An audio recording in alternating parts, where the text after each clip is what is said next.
Assalamualaikum warahmatullahi wabarakatuh. Selamat pagi anak-anakku kelas 4.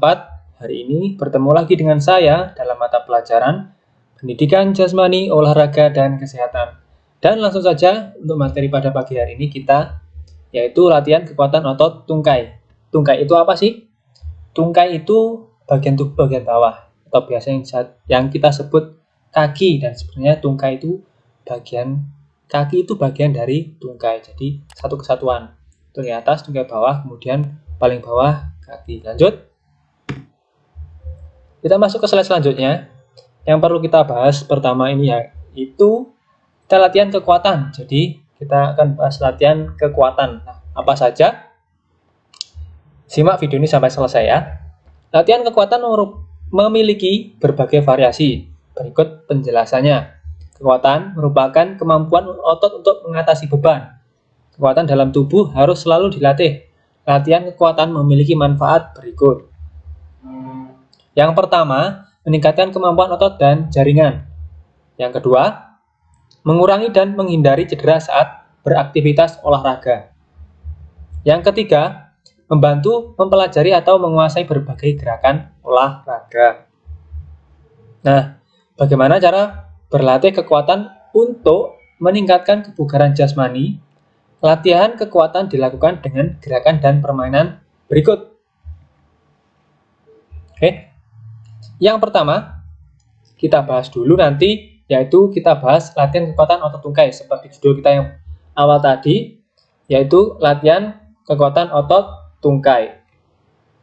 Nah, kekuatan otot tungkai dilatih dengan melakukan beberapa gerakan, misalnya jongkok, berdiri, kemudian naik turun bangku, dan half squat jump.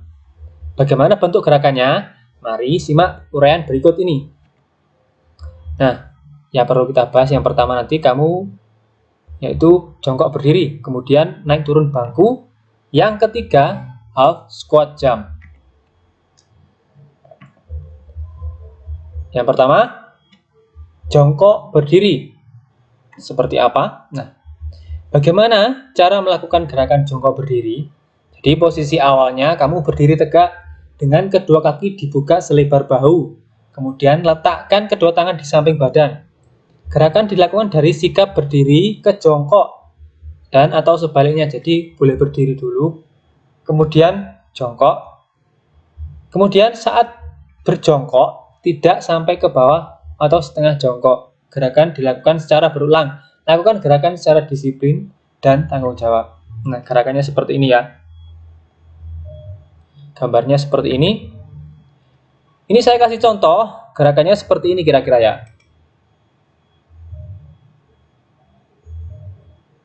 Lompat, 1, 2, 3. Nah, kamu nanti cukup lakukan seperti itu. Lakukan 5 kali lompatan.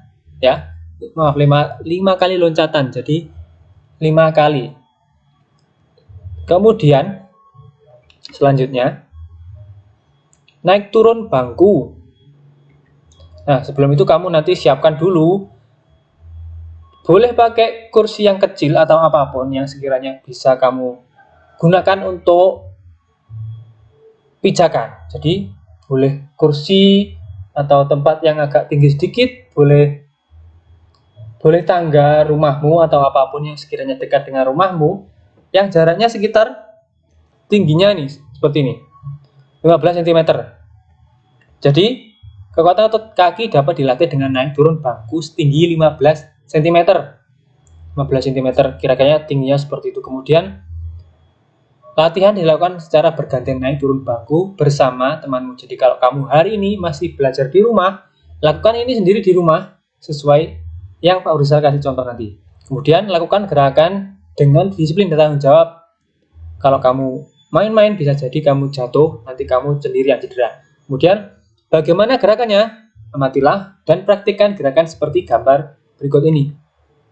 Gerakannya seperti ini kira-kira gambarnya. Ada 1, 2, 3. 1, 2, 3. 1, 2, 3 gundukan seperti ini ya. Misalkan ini tangga ya. Lanjut. Ini Pak Rizal kasih contoh. Kira-kira contohnya seperti ini.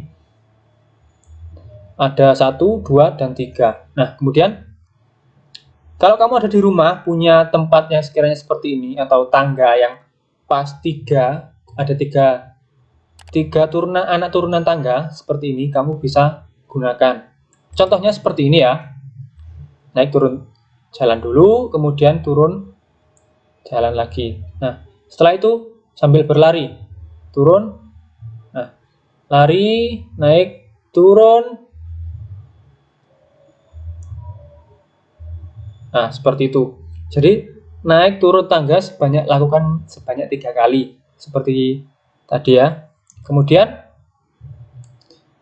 langsung saja ini, untuk yang kedua ya, kalau misalkan kamu di rumah, tidak ada anak turunan tangga sebanyak 3 buah. Jadi kamu, Pak, saya cuma ada 1 anak turunan tangga saja, Pak. Saya cuma punya 1 ini seperti ini, Pak. Boleh. Dan nanti kalau kamu cuma punya 1 anak turunan tangga, atau kamu punya 1 kursi bangku kecil di rumah, kamu lakukan seperti ini ya. Saat naik turun tangga 1 kali 1, 1, 2, kaki kiri kanan dulu boleh.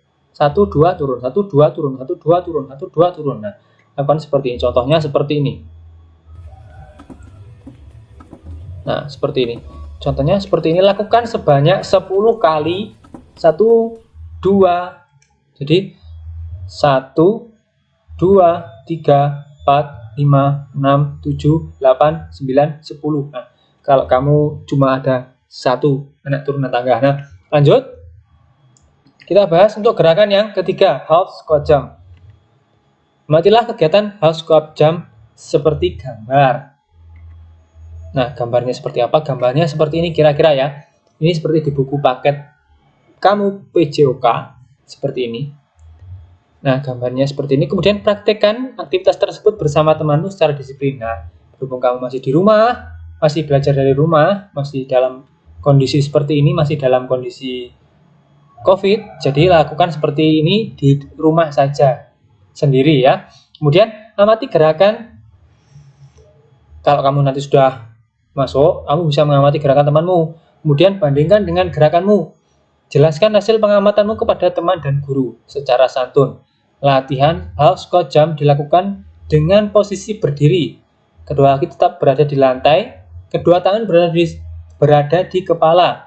Lakukan gerakan ini dengan disiplin dan tanggung jawab sesuai aba-aba guru. Kemudian, kelompokkan dengan gerakan teman-temanmu yang harus tetap dijaga.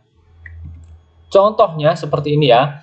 Pak Frizal kasih contohnya kira-kira seperti ini, kamu lakukan seperti ini ya. Taruh kedua tangannya di belakang kepala, loncat 1, 2, 3, 4, 5, 6, 7, 8. Nah, lakukan 8 kali loncatan, seperti itu. Kemudian, mungkin itu saja untuk penjelasan dari Pak Frizal. Lakukan semuanya ini, semuanya harus pakai kaos olahraga dan bersepatu. Tidak ada yang tidak pakai kaos olahraga dan tidak ada yang tidak pakai sepatu. Kemudian minta tolong sama orang tua, sama kakak, sama mbah, sama uti, atau sama siapapun yang ada di rumah, atau sama kakak, atau sama tetangga, atau sama siapapun, atau sama teman, boleh lakukan kegiatan ini di rumah dengan memvideokan minta tolong yang baik. Pak, Bu, Mas, Mbak, Kak, atau siapapun, minta tolong ya videokan saya ketika melakukan gerakan seperti ini. Usahakan ketika memvideokan layar HP-nya miring atau landscape ya. Miring, jangan portrait. Kalau portrait nanti gambarnya tidak akan terlihat jelas. Jadi nanti kalau misalkan kamu terpotong akan terlihat jelek. Usahakan layarnya miring. Mungkin itu saja untuk penjelasan dari saya hari ini. Ada kurang lebihnya saya mohon maaf. Akhiran billahi taufiq wal hidayah. Wassalamualaikum warahmatullahi wabarakatuh. Terima kasih, matur nuwun.